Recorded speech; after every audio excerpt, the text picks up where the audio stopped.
Yo, what up guys? This is your boy here, Judah. You can giving you another Yu-Gi-Oh! Arc 5 episode review for you guys. This is episode 141. So just to start off, this review won't be very long. I'm gonna get to it. I'm only gonna mention a couple main bulletin points, and that's pretty much it because it's a very simple, straightforward episode. Not too much craziness goes on. And I really don't feel like having a long discussion about this one. It's really just a simple thing. I'm not going to go through the play-by-play and all that stuff. I'm just going to go through the main bulletin points, like I said. So yeah, basically it starts off with Yuya. He's waking up, he's getting some pancakes. So basically the worlds have been divided again into possibly 4 different dimensions again.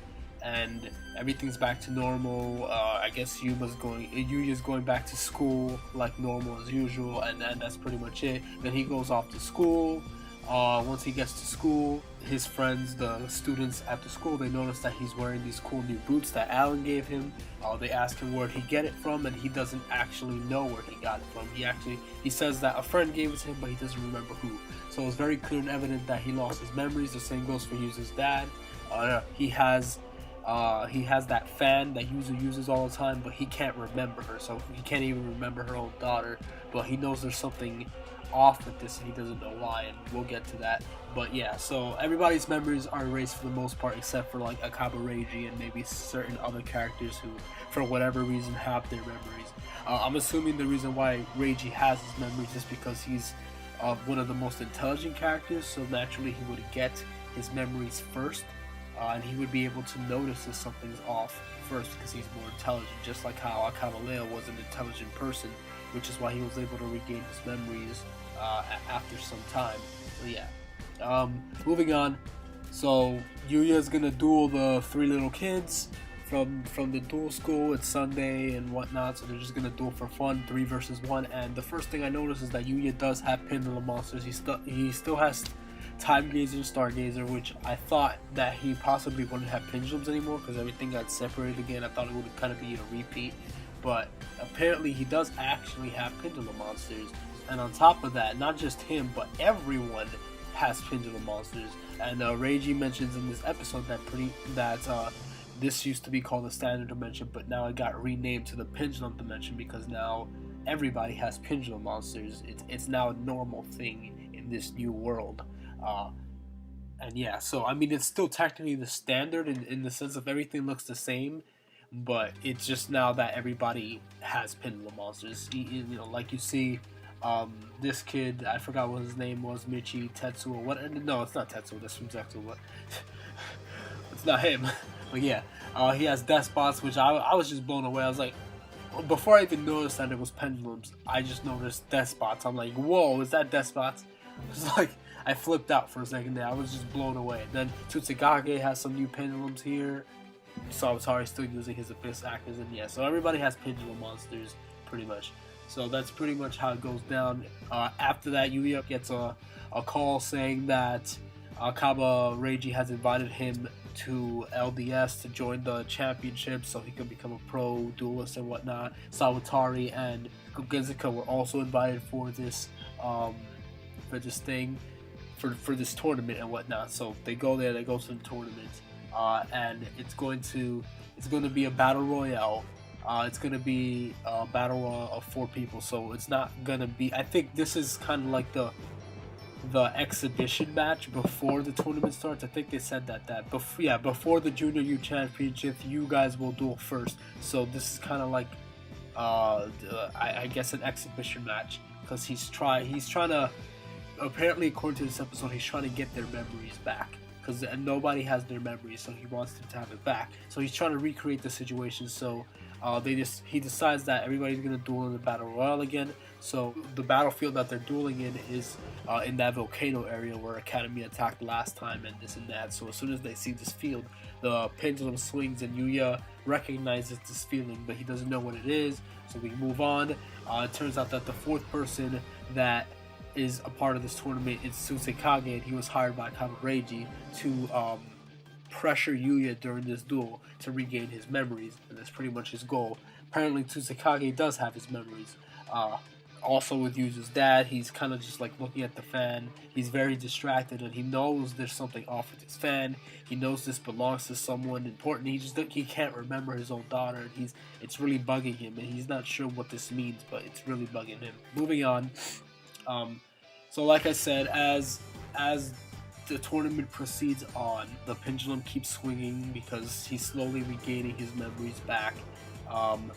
I think one of the first memories that returns to them back is the memory of like Yuya dueling Sawatari in the Friendship Cup and this and that. No, sorry, not the Friendship Cup, in the Miami Championship. So that's one of the trigger words, the Miami Championship. He mentions the Miami Championship, and then Yuya, it triggers a bell in everybody's head, including the audience, and they're like, Miami Championship, and they question themselves, and certain memories start coming back to Yuya. And then, like I said, Sawatari and Yuya dueled in the tournament. They had a great duel. Then, Academy attacked. They remembered Kurosaki. They remembered, who else? They remembered the different random events from the attack of Academia, and that's pretty much what happens there with that. Moving on, there's more. Apparently, Reira was revived as a baby. So now Reira is no longer a little boy. Now he's a girl, I guess, and he's a little baby girl, and that's a little confusing. But yeah, so basically, I guess in order to, apparently Reira can't smile, and the only way to make Reira smile again is to only Yuya. Only he can bring that smile back with his entertainment style dueling, I suppose. So that's why he's trying to also trigger off their memories so they can get their memories back, and somehow that's going to work. It's a little confusing of how that's going to work, but we do know that Reira/Ray absorbed the evil Zark, so maybe that's why this baby can't smile, and until Yuya gets his memories back and can give an entertaining duel, then Reira won't smile.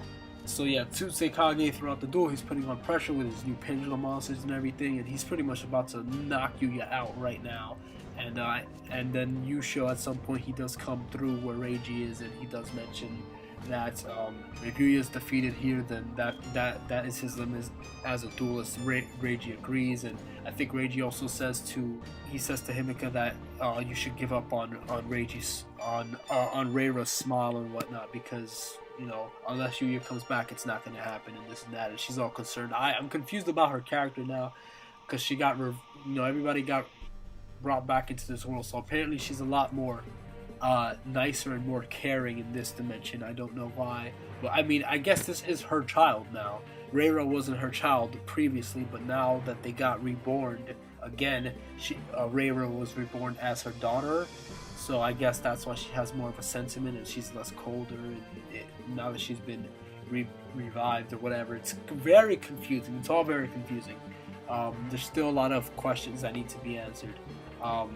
And yeah, so apparently that's pretty much the end of the episode. Tsusekage attacks Yuya, and he's about to lose, and he needs to be tested in this battle royale, and he needs to win this battle royale to regain all his memories and all this whatnot. So yeah, it's like I said, very simple episode. I didn't feel like going on about the play-by-play because that wasn't really all that important. It was very simple overall. None of it was finished anyway, so these were the main bulleted points of the episode that you guys really need to know. A lot of really confusing things going on. Everybody's memories are erased for the most part, but they can be regained, which is good. We don't know where Yuzu is. We don't know where the other U-boys are. We don't know a lot of things, but through this battle royale, we'll get all these answers. And yeah, that's the episode review for you guys. I hope you guys enjoyed. Tell me what you guys thought of this episode. Did you guys like it? Did you find it interesting? It's interesting the angle that they're taking with this, and how everybody lost their memories, and now they got to get their memories back. And Reiji, he's setting everything up. I mean, Reiji's always been one step ahead, or 2 steps ahead, and been able to. He's always been setting things up along the way. So that doesn't surprise me that he got his memories first, and that he's setting all this up. He's always been that way. So yeah, that's the review for you guys. I hope you guys enjoyed. Thank you guys for everything. God bless you guys. Gotcha. 여러분, 다시는 팬드럼은 탱커는 가게 이카리노 아쿠 팬드럼은 수간 거의俺の 몬스터스 たち俺の男とつく敵を渡るのマラコオザイスペンデュラムドラゴン